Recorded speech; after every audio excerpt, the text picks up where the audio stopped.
دوستوں میرے چینل کو سبسکرائب کریں، ساتھ میں بیل آئیکن بھی دبائیں کیونکہ میری آنے والی ویڈیو آپ تک پہنچتی رہے۔ ابن کثیر رحمۃ اللہ علیہ بہت بڑے آدمی ہیں، بھاری آدمی ہیں علم کی دنیا میں۔ انہوں نے ایک واقعہ نقل کیا ہے، وہ بتانے لگا۔ علامہ عتبی رحمۃ اللہ علیہ قبر پر بیٹھے تھے، یہ پہلی صدی کا واقعہ لگتا ہے کہ کوئی وہ رکاوٹ نہیں تھی اور کچھ پڑھ رہے تھے تو ایک بدو آیا، اس نے اپنی اونٹنی کو باہر کھڑا کیا اور آ کر اندر سلام پیش کیا، السلام علیکہ یا رسول اللہ۔ صحیح حدیث ہے کہ انبیاء اپنی قبور میں زندہ ہوتے ہیں، انبیاء اپنی قبر میں زندہ ہوتے ہیں، اور اللہ کے ان پر موت آتی ہے۔ موت ہر نبی رسول پر آتی ہے، موت سے پاک صرف اللہ ہے۔ پھر اللہ ان کو زندگی دے دیتا ہے جسم کے ساتھ ہی۔ کچھ علماء فرماتے ہیں کہ برزخی زندگی ہوتی ہے، لیکن جو جمہور اور اہل سنت والجماعت جس اس پر مذہب اور عقیدے پر ہیں کہ انبیاء اپنے قبور میں زندہ ہوتے ہیں۔ تو آ کر سلام پیش کیا اور کہنے لگا، یا رسول اللہ، آپ کے رب کہتے ہیں وَلَوْ أَنَّهُمْ إِذْ ظَلَمُوا أَنفُسَهُمْ جَاءُوكَ، اگر یہ گناہ کر کے آپ کے پاس آ جائیں،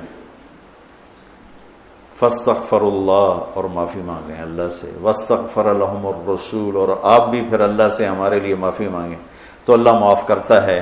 تو جِئْتُكَ مُسْتَغْفِرًا لِلذُّنُوبِ وَمُسْتَشْفِعًا بِكَ إِلَىٰ رَبِّي أَنْ يَغْفِرَ لِي، میں آپ کے پاس اپنے گناہوں کا بوجھ لے کر آیا ہوں اور آپ کو سفارشی بناتا ہوں اللہ کی بارگاہ میں کہ اللہ تعالیٰ مجھے معاف کر دے۔ اور پھر اس نے 4 شعر پڑھے۔ 2 شعر اب بھی روضہ مبارک کا جو 2 پلر ہیں، جیسے یہاں کھڑے ہو کر سلام کر دیں، ایک شعر یہاں لکھا ہوا ہے، ایک شعر یہاں لکھا ہوا ہے، 2 کتاب میں لکھے ہوئے ہیں۔ یا خیر من دفنت فی القاع اعظمہ فطاب من طیبہن القاع والاکم، اے وہ بابرکت ذات جو زمین کے اندر گئے تو زمین کا اندر بھی پاک ہو گیا اور اوپر بھی پاک ہو گیا، اندر بھی خوشبودار اور باہر بھی خوشبودار۔ یہ ادھر ہے شعر، نفس الفداء لقبر انت ساکنہ فیہ العفاف وفیہ الجود والکرم، میری جان اس قبر پہ قربان جس میں آپ آرام فرما رہے ہیں، آپ کے ساتھ آپ کی سخاوت بھی ہے، آپ کی دریا دلی بھی ہے، آپ کی فیاضی بھی ہے۔ یہ 2 شعر۔ اگلے 2، انت الشفیع الذی ترجى شفاعتہ علی الصراط اذا ما زلت القدم، آپ ہی وہ شفیع مذنبین ہیں کہ پل صراط پار ہوگا آپ کی سفارش اور شفاعت سے، عملوں سے نہیں، آپ کی شفاعت سے پل صراط پار ہوگا۔ وصاحباک لا انساہما ابدا، اور میں آپ کے دونوں ساتھی ابو بکر عمر کو بھی کبھی نہیں بھول سکتا۔ منی السلام علیکم ما جری القلم، کیا شعر کہہ گیا اور کیا بات کر گیا۔ یا رسول اللہ، قیامت تک جب تک قلم چلتے رہیں میرا سلام آپ تینوں کو پہنچتا رہے۔ قلم تو کبھی رکتا نہیں، اور آج کل قلم بہت زیادہ چل رہا ہے، کمپیوٹر کتنا بڑا قلم وجود میں آ چکا ہے، تو کیا بات کر گیا۔ عرب کی فصاحت پہ قربان جاؤں، لہم السن فصیحہ۔ ایران کے بادشاہ نے کہا تھا کہ عربوں میں کیا خصوصیت ہے، تو وہ تھا امیہ بن ابی سلط، اس نے کہا لہم قلوب جریہ وانصاب محفوظہ والسنۃ فصیحہ، کہ میرا سلام پہنچے آپ تینوں کو جب تک قلم چلتا رہے۔ اور پھر وہ روتا ہوا باہر نکل گیا۔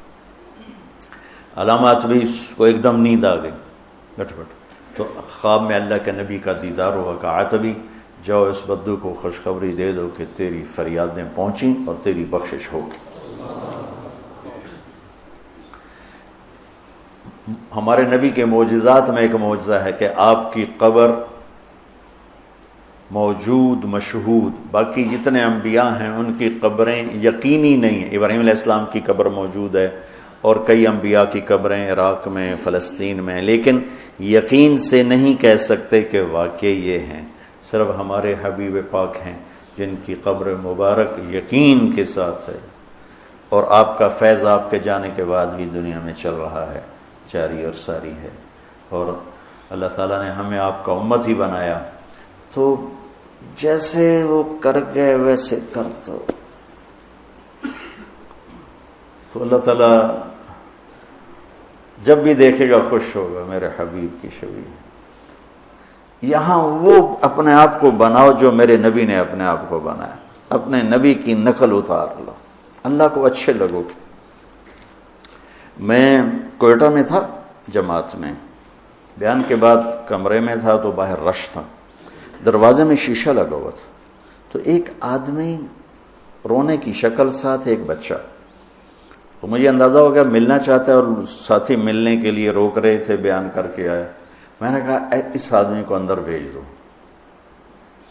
وہ اندر آیا، اس کے ساتھ اس کا بچہ تھا، اور آتے میرے سامنے، جی میرے بیٹے کے لیے دعا کرو، اور ساتھ ہی رونے لگا، یہ بیمار ہے۔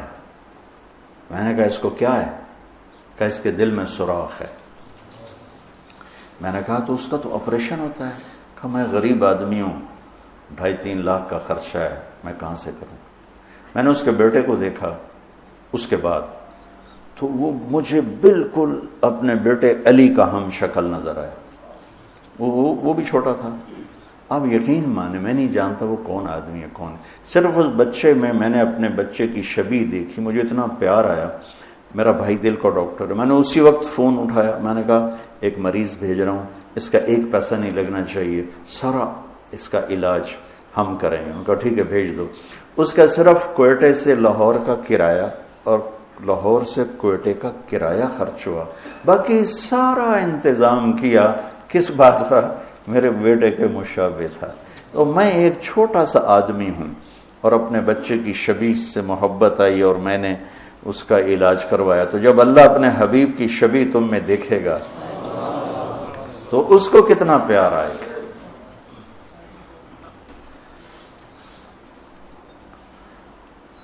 تو یہ فلا وربک میں اللہ نے اپنے حبیب سے عشق مانگا ہے، سمعن و طاعت، عشق مانگا ہے، پیار مانگا ہے، محبت مانگی ہے۔ صرف یہ نہیں مانگا کہ اس کے فیصلے قبول کرو، یہ مانگا ہے کہ دل جان کی گہرائیوں سے قبول کرو۔ پھر ایک اور آیت ہے، وما ارسلنا من رسول الا لیطاع باذن اللہ ولو انہم اذ ظلموا انفسهم جاؤوک فاستغفروا اللہ واستغفر لهم الرسول لوجدوا اللہ توابا رحیما۔ یہ بھی آپ کی شان میں بہت بڑی آیت ہے۔ خیر سارا قرآن ہی آپ کی شان بیان کر رہا ہے۔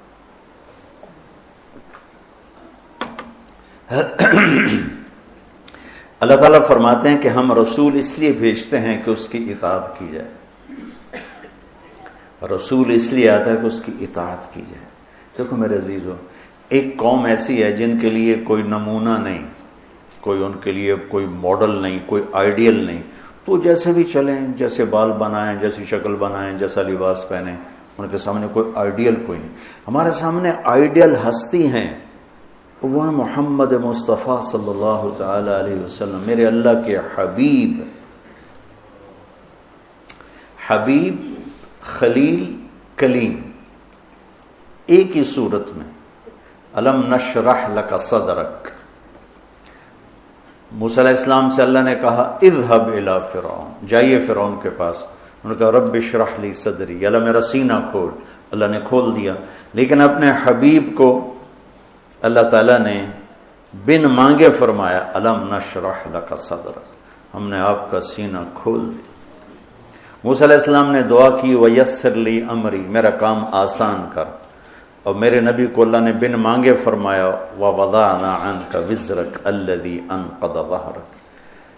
کلیم اور حبیب کا فرق، خلیل اور حبیب کا فرق۔ خلیل ابراہیم نے دعا کی وَجَعَلْنِي لِسَانَ صِدْقٍ فِي الْآخِرِينَ، میرے بعد میرا نام اچھی یادوں کے ساتھ گونجتا رہے، اللہ نے قبول کی۔ درود ابراہیمی ہر نماز میں پڑھتے ہیں۔ اپنے حبیب کو مانگنے سے پہلے فرمایا وَرَفَعْنَا لَكَ ذِكْرَكَ، ہم نے آپ کے نام کو بلند کر دیا، آپ کی ذکر کو بلند کر دیا بن مانگے۔ خلیل اسے کہتے ہیں جس کی محبت گڑ جائے راسخ ہو جائے، اور حبیب اسے کہتے ہیں جس کی محبت کی انتہا نہ ہو، کیونکہ حبیب ہے حبہ سے، حب دانے کو کہتے ہیں۔ دانے کی صفت کیا ہے؟ ایک ڈالو 700 ہو جائے گا، ٹھیک ہے، پھر 700 ڈالو تو ہر دانہ 700 ہو جائے گا، پھر ایک دانہ ڈالو تو ہر دانہ 700 ہو جائے گا۔ تو حبیب اسے کہتے ہیں جس کی محبت کا کوئی سرا نہ ہو، کوئی انتہا نہ ہو، یہ حبیب۔ اور خلیل اسے کہتے ہیں جو ملاقات چاہتا ہو، اپنے محبوب کی زیارت